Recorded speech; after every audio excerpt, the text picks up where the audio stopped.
I've helped over 100 e-commerce brands with their email marketing. And if there's one thing I've learned from all this, it's that email deliverability is the most important factor that determines how much money you make from email marketing. Because you can have the best campaigns with the best copy and design, but if your emails go to spam, well then all that work goes to waste and no one sees your emails and it makes no money. So in this video, I'm going to show you how to diagnose if you have an email deliverability problem and how to fix it as fast as possible, and then how to maintain your deliverability so you never go to spam again.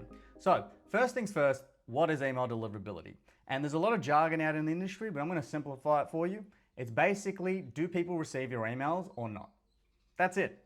When you send an email, does it go to someone's inbox or does it go to the spam folder? If it goes to their inbox, that means you have good deliverability. If it goes to their spam folder, that means you have bad deliverability. So how do you check if you have good or bad email deliverability? Or how do you check if your emails are going to spam? It's very simple, and I'll show you how to do it in 5 minutes.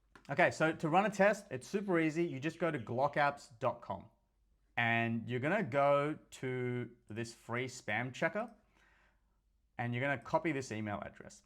Then you're gonna go into Klaviyo. You're gonna go into a random flow.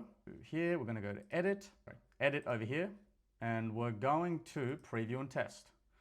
And we go send preview and we send it to the Glock apps. We go back to Glock apps, we click on this free spam check button, and that's gonna load up this page over here. And we wait a couple minutes and we're gonna see our email arrive if we send this test email from Klaviyo. And this is gonna give us details on where we land for some inboxes. Now look, you can simplify this. I'm just gonna show you the free version, but if you pay for Glock apps, it will show you where your email lands across Gmail, Yahoo, Hotmail, and a bunch of other email providers, which are the most important. For this free test, which you can do right now, it only shows it for 3, which does include Gmail. So what we're gonna do is open another website. It's gmass.co/inbox. And we're gonna copy these email addresses. And we're gonna go back to Klaviyo and we're gonna paste these email addresses here. And we're gonna send this test to these email addresses. Now, what we've done, we've sent a test email to Glock apps and we've sent a test email to gmass.co. All right, so once you've sent the test email addresses to the Gmass addresses as well as the Glock apps test, we can go into Glock apps and see what the results say. And we can see over here, there's basically 3 categories. It's inbox, tab, and spam. Inbox means it goes into the main inbox. Tab means it goes into a promotions folder. And spam means it goes to the spam folder. So obviously we want all of our emails to go to the inbox and tab. People think tab is bad. It's actually not. A lot of people shop in the promotions tab.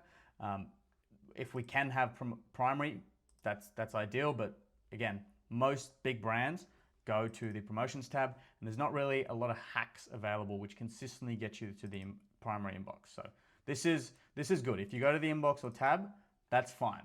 The issue with Glock apps, or I should say this free Glock apps test, is it doesn't show you where you land for Gmail, which is one of the most important ones, which is why we use Gmass. So if we go to Gmass and we type in primal, or the email that we were using to run the test, we can see that all of these emails land in promotions. And like I said, this is a good thing. The only time you have deliverability issues is if emails go to spam. So in us treating the deliverability of this business, we think Gmail is good. So for us treating the deliverability of this business, Gmail is fine. We don't want to mess with it. We only want to rehab deliverability for Yahoo and AOL inboxes. Now this is important because a lot of the times when brands think they have deliverability issues, they cut their sending volume across their entire database. But your sender reputation is determined independently for each email provider. So you have a different reputation for Gmail as well as for Outlook and Hotmail and AOL, etc. So you want to treat them differently. And if you reduce your volume for Yahoo addresses, if you have Gmail deliverability problems, that's just a waste of money. So in this next step, I'm going to show you how to treat your deliverability without hurting revenue. Okay, so now that we figured out that we have deliverability issues, how do you fix it in 4 weeks? Step 1 is to make sure you have your technicals set up correctly. And when I talk about technicals, I'm referring to 3 things. That's your DMARC, your branded sending domain, and your BIMI records. This 3rd step is optional. The most important are your DMARC and branded sending domain. And these are requirements as of 2025. So in 2026, this is essential. You must have them to deliver to Gmail and Yahoo. And I'll go into all of these in a little bit more detail. DMARC, you can check this by going to dmarcian.com and putting in your sending domain. So if you send from, let's say, shop@nike.com, you go in and put nike.com. I'll actually show it for you. So you put in nike.com if you're Nike, and this will show you if you have a valid DMARC or not. If you don't have a valid DMARC, well then here's how you set it up. You go into your inbox provider, whether that's Namecheap, GoDaddy, or wherever else you bought your website from. You go into your domain's DNS settings and you input the following records. Record type TXT, you put in the host as DMARC and you set the value as this. I don't want to spend too much time on it because there's a lot of other videos on YouTube that kind of walk through this, but this is extremely important to set up. And like I said earlier, if you don't have this set up, well, your emails won't deliver for Google and Yahoo email addresses. Step 2 is a branded sending domain. You can set this up by following the steps inside of Klaviyo. You go to settings, account domains, and there's steps over here inside of Klaviyo where you can click in to set this up. The third step is your BIMI record, which is optional, but what it essentially means is that you get a logo whenever you send to Gmail addresses, and it gives you a verified tick. So for example, over here, you can see GoDaddy has a BIMI record, and that's why their logo shows up whenever they send emails, and they have this verified tick, which just makes you look a lot more legit. If you are a big business, it helps you just prove that you are who you say you are.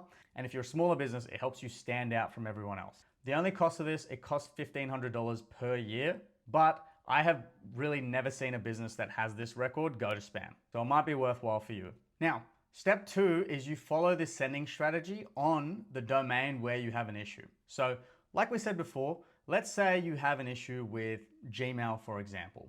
What we want to do is make a segment of emails that is highly engaged for Gmail addresses. And we only send to Gmail addresses if they're super highly engaged. If they're really keen on our brand, they open every single one of our emails, then we send to them. For everyone else, for Yahoo and Hotmail, we can be a lot more lax, but for Gmail itself, we're going to be very, very, very strict on who we send to. Now, how do you do this? You make a segment of people that have clicked on open an email in the last 7 days, and their email contains the text gmail.com or @gmail.com. For the next few campaigns that we send, we're going to send to this extremely engaged segment for Gmail addresses to make sure we get an open rate above 50%. And then we're going to progressively widen this to send to more and more Gmail addresses while keeping our open rate as high as possible. Now, what this does is show Gmail that our sender reputation is phenomenal.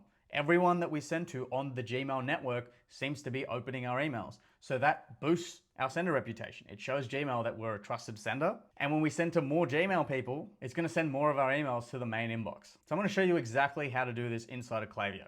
Okay, so to do this, you need to go to create segment in Klaviyo, and we're going to go, first off, someone can receive email marketing, and we're going to go and@gmail.com, and we're going to go and what someone has or has not done, and we're going to go opened email at least once in the last 7 days.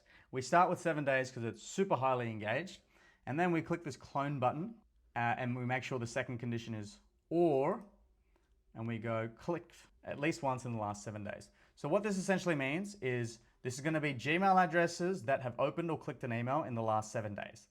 And again, we're going to do this just for Gmail. So what we've just done, we've made a highly engaged segment of Gmail addresses. And what we need to do is make another segment of email addresses that don't contain gmail.com. So we're going to create this. And while it's creating, we're going to clone this.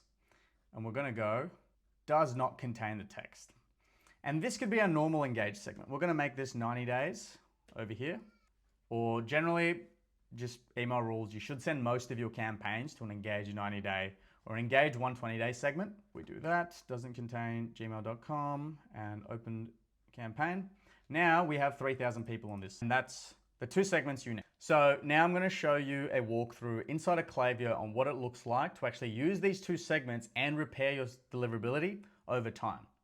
So first thing we're doing is we're starting with the 7-day engaged audience for our Gmail addresses. For this brand, the problem domains were Gmail and Yahoo. So we made a segment of Gmail and Yahoo addresses that had engaged in the last 7 days, which means they'd clicked or opened an email in the last 7 days. And for everyone else, we made an engaged 90-day audience, which is what you should be sending most of your email campaigns to. So you can see here, For the Gmail and Yahoo, we only have 366 people, which is extremely small, but that's intentional because we want to get as high an open rate as possible. You can see this data if you go into the campaigns and you click on the audience breakdown tab when you click into a campaign in Klaviyo, and this will show you the results for different segments. So our first campaign, we sent it, it did pretty well, so we increased how many people we sent to. How do we do this? We go from engage 7 days to engage 14 days, or engage 20 days. We just increase the number of days to add in more people into our segment, and we keep doing that until we notice the open rate fall below 50%. So next campaign, we sent to 1,200 people, and that gets a 70% open rate, which is also really good. So what do? We increase the segment again, and we get 1,400 people, still above 50%. So what do? For this campaign, looks like we just kept it here, but it's above 50%, let's increase. And we increase to 1,800, which gives us an open rate above 50%, 67%, which is really good. So we expand it further to 2,100, still above 50%. So what do? You know it, expand. 2,700, expand. 2,800, now we fall below 50%. So I think at this point, we tried to just send it again, see if we could maintain deliverability. And actually what we noticed is when we sent it to 2,800 again, it was still below 50%. So for the next campaign, we pulled this back massively. We pulled it right back to 500. So an engage, I think it was an engage 14 or engage 7-day audience. And this bumped the open rate right back up to above 50%, which is where we want to be. Now for the next campaign, the brand was actually running a sale and we just wanted to hit it to everyone on the list, regardless of the progress we made to deliverability. And because we'd made pretty quick progress, we did. We sent the next campaign to everyone, all emails, except people that have unsubscribed. And as expected, it got a very low open rate, but a lot of people opened and it led to a lot of sales, which is good. But right after this sale campaign, we went right back to our sending strategy to repair deliverability. And we set up the segments again, and we sent it to now 3,700 people, and we got a 44% open rate, which is below our threshold, but still good. So we kind of maintained it here for the next campaign too. When we sent it to the full list, it didn't hurt us as much as it should have. So this is actually a good sign that we were making very good progress, and we could sit around here. So for the next campaign, we sent it to that segment again, and we actually noticed that it increased to 47%. So this kind of tells us that our Gmail and Yahoo addresses are now back. They're getting open, they're landing in inboxes, it's not going to spam anymore, which is a very good sign. So we started increasing it again slowly, and actually when we increased for this campaign, we noticed that it almost had a 50% open rate. So we're right at the benchmark, which is really good. So what do? We kept expanding, and now 3,900, you can see over here, is how many people we sent to, and they got a 51% open rate, which is an extremely good open rate, and it shows us that our emails are now outside of spam. And there you go. That's how you fix your email deliverability. So now that you've fixed your email deliverability, how do you maintain it so that you never go to spam again? And there's actually just 3 steps to do this. Number 1, only send to people on your engaged list. I mentioned this quickly in the walkthrough, but you have a range of people on your newsletter. You have people that don't want to hear from you because they've signed up to your database 3 years ago and they forgot how they got on. But you also have people that love your brand. So those 2 people need to receive a different frequency of email. If you hit these guys that love your brand, never, that's a bad thing. If you hit these guys that don't want to hear from you all the time, that's going to piss them off and they're going to unsubscribe. So what you're going to do is you're going to make an engaged segment of people that have clicked and opened an email in the last 90 days or 60 days or 120 days or whatever you want to define it as, and send more frequently to those people. Because if they've clicked an email from you recently, there's a good chance that they fall into this bucket, people that love your brand.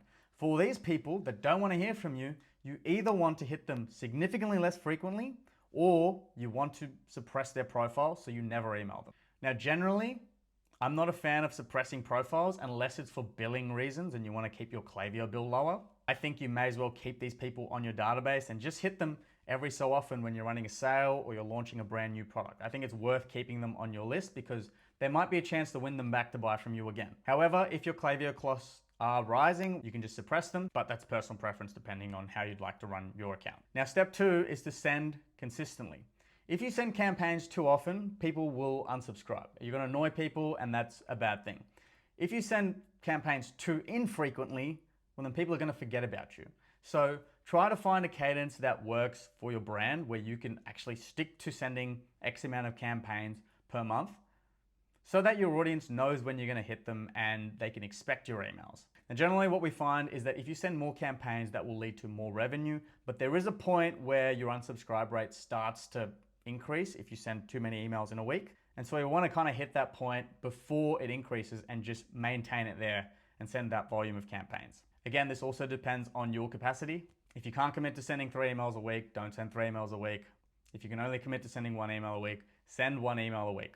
Now that's it for step 2. Step 3, send good emails. Don't spam people with discounts.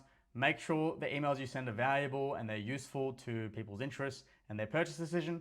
And if you struggle to do this, well then I actually posted another video on 7 proven email campaign types that perform really well and they're not discounts. So you can go on my channel and watch that, and that'll help you send good campaigns. So that's it for this video. If you found it helpful, subscribe for more. If you run a business doing over $1 million a year in sales and you need help getting your emails out of the spam folder, I'll help you build and execute a custom strategy for your brand for free on a call. I'll tell you exactly what to do. Now, why should you trust us? Because we're an email marketing agency. We're Gold Klaviyo partners, and we work with over 100 brands around the world on their email and SMS strategy, including some of these iconic Australian brands, including some of these publicly listed businesses, and including some of these random e-commerce businesses all around the world. So this is some of the results we've gotten working with brands around the world. And my offer, I'll audit your Klaviyo account. Again, like I said, give you a sending strategy to help you get out of spam for free. If it makes sense, I'll make you an offer on how we can execute this for you, whether it's running those segments or managing your emails on an ongoing basis. So if you're interested in that, you can click the link in the description if you'd like us to do that. Otherwise, watch my next videos. I'll share free source on how we can help. So take care. See you soon.